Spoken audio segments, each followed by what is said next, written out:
택시 파업 상황. 2018년 10월 18일 카카오가 도입한 카풀 서비스에 반대하며 1차 택시 파업이 일어났다. 이후 불법 카풀 서비스를 중단하라는 메시지와 함께 한 분의 택시기사께서 분신 사망하는 사건이 발생했다. 그러다 12월 20일 택시업계는 최대 규모의 3차 파업에 돌입한다. 전국 택시기사의 37% 인원에 육박하는 택시기사 12만 명이 파업에 동참했다. 얼마 전 9일에도 택시기사 한 분이 분신 사망하는 사건이 발생하며 택시 파업에 대한 논란은 여전히 거세다. 카풀, 제대로 알아보자. 이번 택시 파업 논란의 중심에는 카풀 서비스가 있다. 카풀은 스마트 앱을 통해 비슷한 목적지로 향하는 차량을 불러 택시처럼 이용하는 승차 공유 서비스이다. 우리나라에는 현재 카카오, 타다, 플러스, 어디고 등 승차 공유 서비스를 제공하는 업체들이 있다. 해외에서 큰 폭으로 성장하고 있는 승차 공유 서비스 우버는 2013년 국내 서비스를 정식 오픈했으나 합법화 논란 끝에 지난 2015년 철수했다. 하지만 최근 등장한 카카오 카풀 서비스는 합법적으로 운영 중이다. 카풀은 왜 불법이 아닐까?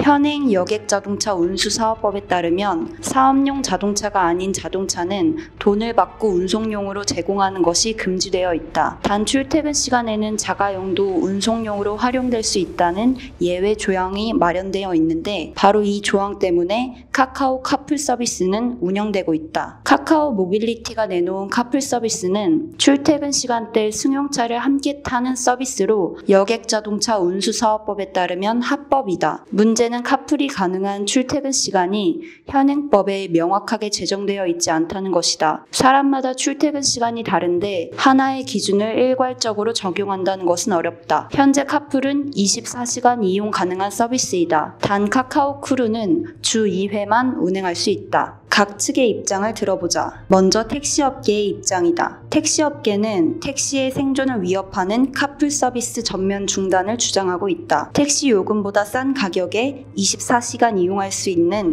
현행 카풀 서비스는 택시업계를 다 죽이는 것이라고 카카오의 카풀 서비스 정책에 대해 강한 어조로 비판 중이다. 택시 주요 4단체는 생존권 수호를 위해서는 또다시 파업에 나설 수 있다는 입장을 전하며 카풀에 끝까지 투쟁할 것이라는 입장을 전했다. 입장에 대한 주장은 이러하다. 1. 출퇴근 시간을 정확히 정할 수 없다지만 정해진 시간 내에 카풀 서비스를 운영하는 것으로 절충해보자는 입장. 2. 기사 검증 문제나 안전사고의 위험이 있다. 3. 택시업계는 정당하게 세금을 납부하고 있지만 카풀은 기사 알선 수수료에 대한 세금 외에는 어떤 규제와 제약이 없다. 또한 카카오 카풀을 1일 2회 출퇴근 시간 제한으로 운영한다지만 대포폰을 만들어 카풀을 진행한다면 이를 막을 수 있는 방법이 없다며 택시를 탄 고객에게 적용되는 보험이 카풀에는 적용되지 않는 등 여러모로 악용될 소지들이 많다는 주장이 있다. 택시기사들이 차량 공유 서비스에 대항하는 이유로 현재의 수익 구조가 열악한 탓이 큰 영향도 있다. 그중 대표적인 문제는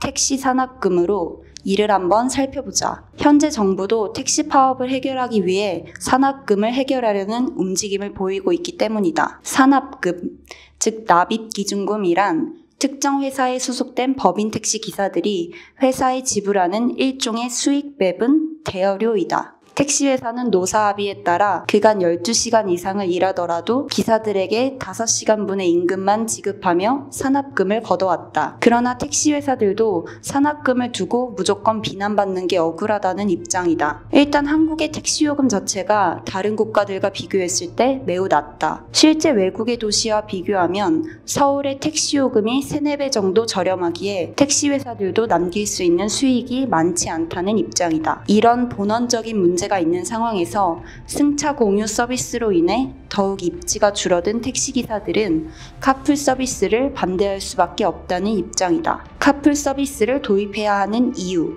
현재 택시 파업을 바라보는 여론의 눈길은 그리 긍정적이지 않다. 실제 카풀 서비스 도입에 반대해 열린 대규모 택시 파업이 도리어 카풀 서비스 이용을 촉진하는 결과를 낳기도 했다. 이처럼 카풀 서비스를 바라보는 긍정적인 입장으로는 무엇이 있는지 한번 살펴보자. 1. 실제 사용자들에게는 선택권이 넓어진다. 카풀에 대해서 여러 명이 이동할 때 일반 택시보다 차량 공유 서비스가 여러 대를 나눠 타지 않아도 돼 비용이 절감된다. 뉴스를 통해 이야기만 들었는데 쾌적한 승차감 등으로 인해 선호하게 됐다는 반응이 대다수이다. 쾌적한 이동수단이 많아질수록 서비스를 이용하는 사용자들에게는 긍정적인 영향을 줄 수밖에 없다. 2. 일부 택시기사들의 승차 거부, 불친절한 태도, 과속 등 소비자들이 지적한 택시업계 문제점을 해결할 수 있다. 3. IT 플랫폼과 서비스의 결합은 거스를 수 없는 변화의 흐름이며